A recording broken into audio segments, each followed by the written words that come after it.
नमस्कार सभी को। मैं सुमन लता। आज हम जानेंगे गुरु भक्ति से सफलता। चाह गई चिंता मिटी मनवा बेपरवाह, जाको कुछ नहीं चाहिए सो ही शहंशाह, जाको कुछ नहीं चाहिए वो ही शहंशाह।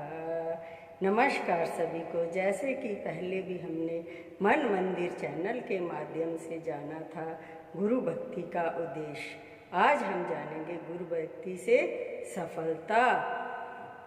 भक्ति के मार्ग में सफलता प्राप्त करने के लिए जीव का सच्चा और असली सहायक गुरु है। संसार में कोई मनुष्य किसी की लाख सहायता करे, लाख किसी को कुछ दे, फिर भी उसकी सहायक दूर नहीं होगी। दुनिया में कोई किसी का क्या सहायता करेगा और कहाँ तक करेगा, क्योंकि संसार की तरफ से जो भी सहायता होगी वो नाश होने वाली होगी और क्षीण मात्र के लिए होगी, और ऐसी सहायता से मनुष्य की तृप्ति नहीं होगी और ना उसके मन में शांति का होना संभव होगा, और ना सांसारिक सहायता से आज तक किसी को सच्ची खुशी और शांति प्राप्त हुई है। परंतु गुरु की दया से जीव की तमाम इच्छाएं और कामनाएं सदा के लिए पूर्ण हो जाती है, और इसका सबूत यह तो होता है कि उसे फिर किसी संसारिक वस्तु की ख्वाहिश नहीं रहती। यह सच्ची मुक्ति, सच्ची खुशी, सच्ची शांति और सच्चा आनंद है। जिसे जय मिल गया उसे सब कुछ मिल गया, और जिसे जय नहीं मिला उसे कुछ भी नहीं मिला। वो सदा परेशानियों का शिकार बना रहता है। इसीलिए सोच समझकर शास्त्रों ने मनुष्य को गुरु की भक्ति की हिदायत दी है। कहा गया है, ध्यान मूल गुरु मूर्ति, पूजा गुरु पद्म, मंत्र मूल गुरु वाक्य, मोक्ष मूल गुरु कृपा, मंत्र मूल गुरु वाक्य, मोक्ष मूल गुरु कृपा। भक्ति के रास्ते में सफलता प्राप्त करने के लिए यह 4 सीढ़ियां बताई गई है।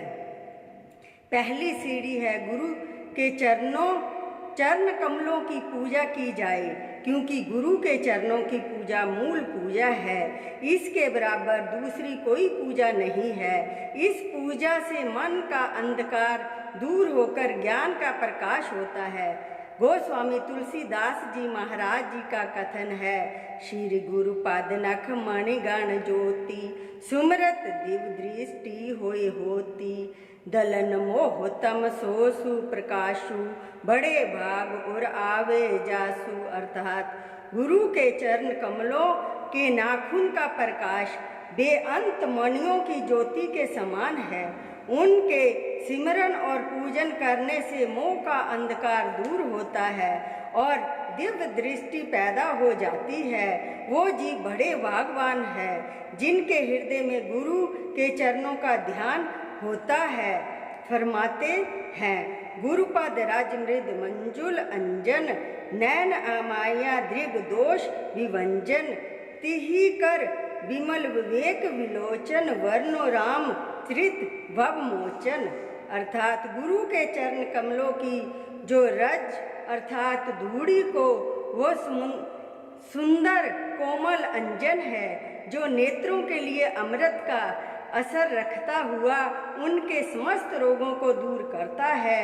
गोस्वामी जी कहते हैं कि मैं उसी गुरु की चरण रूपी धूली अंजन से अपने नेत्रों को शुद्ध और साफ करके अर्थात अपनी आँखों को निरख परख वाली आँखें बनाकर श्री रामचंद्र जी महाराज के चरित्र वर्णन करता हूँ, जो संसार का भय दूर करने वाले हैं।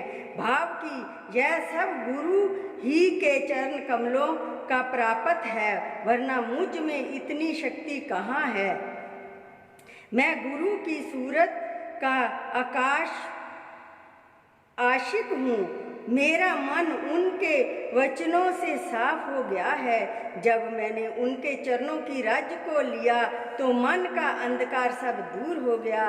दूसरी सीढ़ी है गुरु की मूर्ति का ध्यान किया जाए, क्योंकि मूल ध्यान गुरु की ही मूर्ति का है। और जितने ध्यान है फल तो कुछ ना कुछ सबका होता है, परंतु वो ध्यान को माया के घेरे से बाहर नहीं ले जा सकते।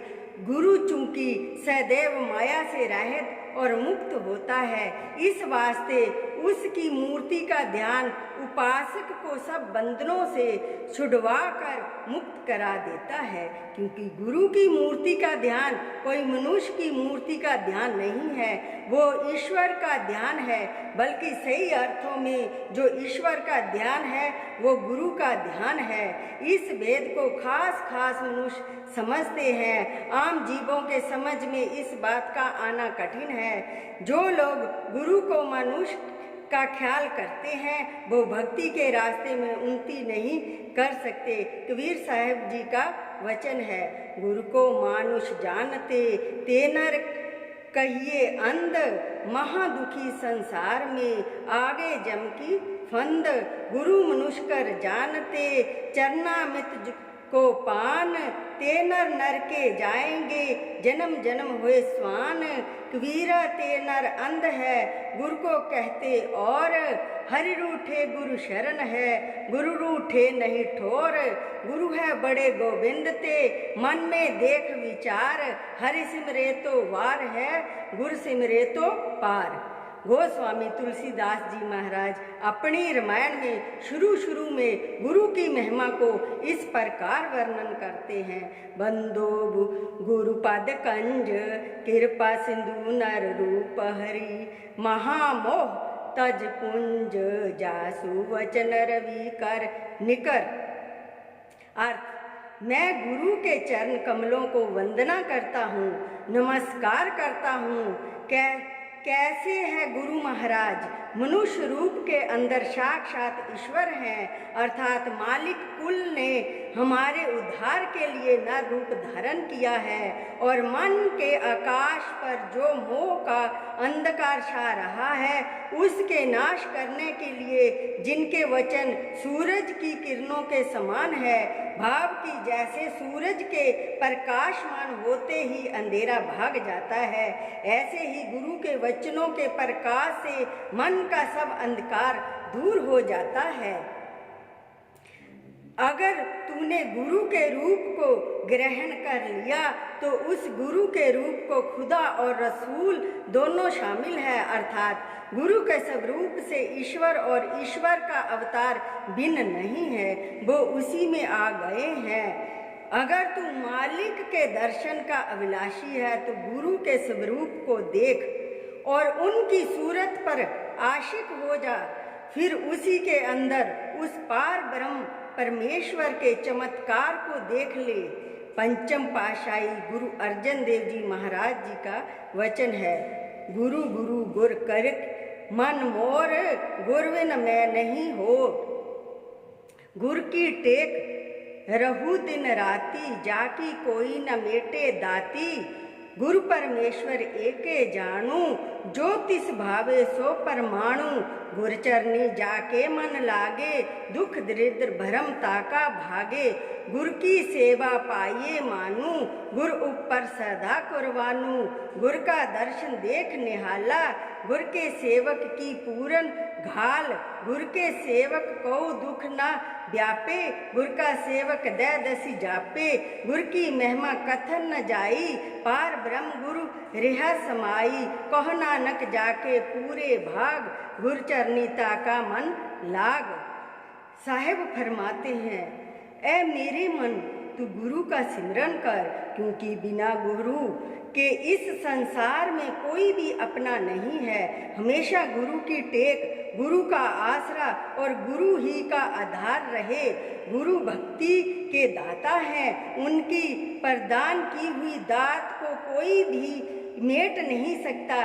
गुरु और परमेश्वर एक रूप है, उनमें भिन्न भिन्न भेद नहीं है। इसलिए गुरु को मनुष्य नहीं समझना चाहिए, बल्कि पार ब्रह्म परमेश्वर जानकर उनके चरणों की पूजा करनी चाहिए। क्योंकि जिस पर गुरु की प्रसन्नता है या जिसको गुरु ने परवान कर लिया है और जो गुरु की दृष्टि में मंजूर है, वही मालिक की दरगाह में भी स्वीकार होता है। और जो गुरु के दरबार में स्वीकार नहीं हुआ, वो मालिक के चरणों में भी नहीं पहुंच सकता। और जिसका गुरु के चरणों में प्रेम हो जाता है या जिसका गुरु के चरणों में मन लग जाता है, उसके दुख दरिद्र क्लेश सब दूर हो जाते हैं और गुरु की सेवा से जीव सच्ची दरगाह में मान पाता है। इसलिए ऐ मेरे मन, तू गुरु के ऊपर अपने आप को न्यौछावर कर दे,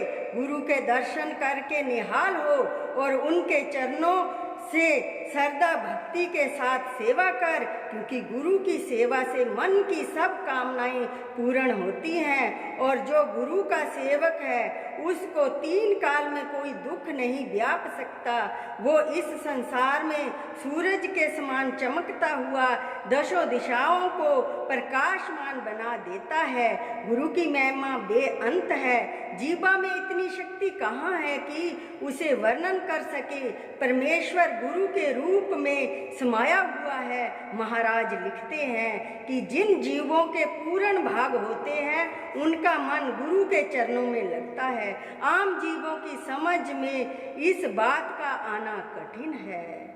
नमस्कार। कल हम जानेंगे गुरु भक्ति का प्रकाश।